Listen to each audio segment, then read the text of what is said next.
This is the repair that you said couldn't be made. So the part you guys couldn't give me, I had to spend $400 for a new shock because of this part. You said it couldn't be replaced.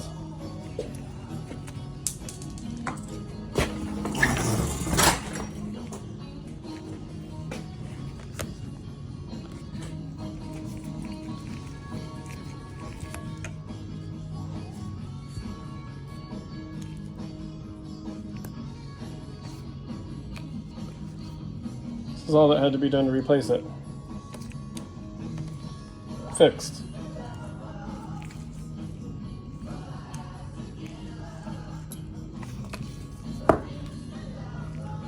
Actually,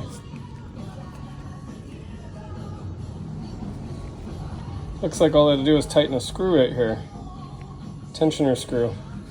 This part's not even broken. It just came loose. You guys made me buy a new shock and I didn't even need a part. Just had to tighten